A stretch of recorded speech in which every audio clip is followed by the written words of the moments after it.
that there are large gaps that need to be filled, despite the progress that has been made in the past few years.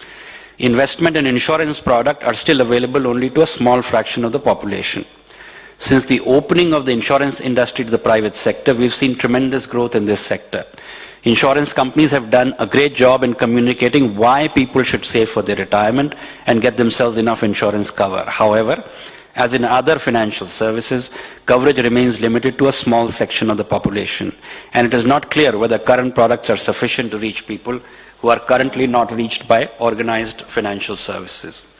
In contrast, little has changed in the area of pension and provident funds. I think the biggest challenge today we face is in the area of pension and provident funds. The main retirement saving institution in India is the EPFO, but EPFO has barely 5 crore account holders working in the organized sector.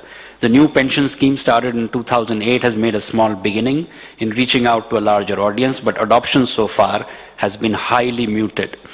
Growth of any sector is closely linked, and this I think is really key, growth of any sector is closely linked to the commercial incentives of firms working in that sector, and we need to find an appropriate incentive structure for those who provide these services while protecting the interests of people whose money is being invested.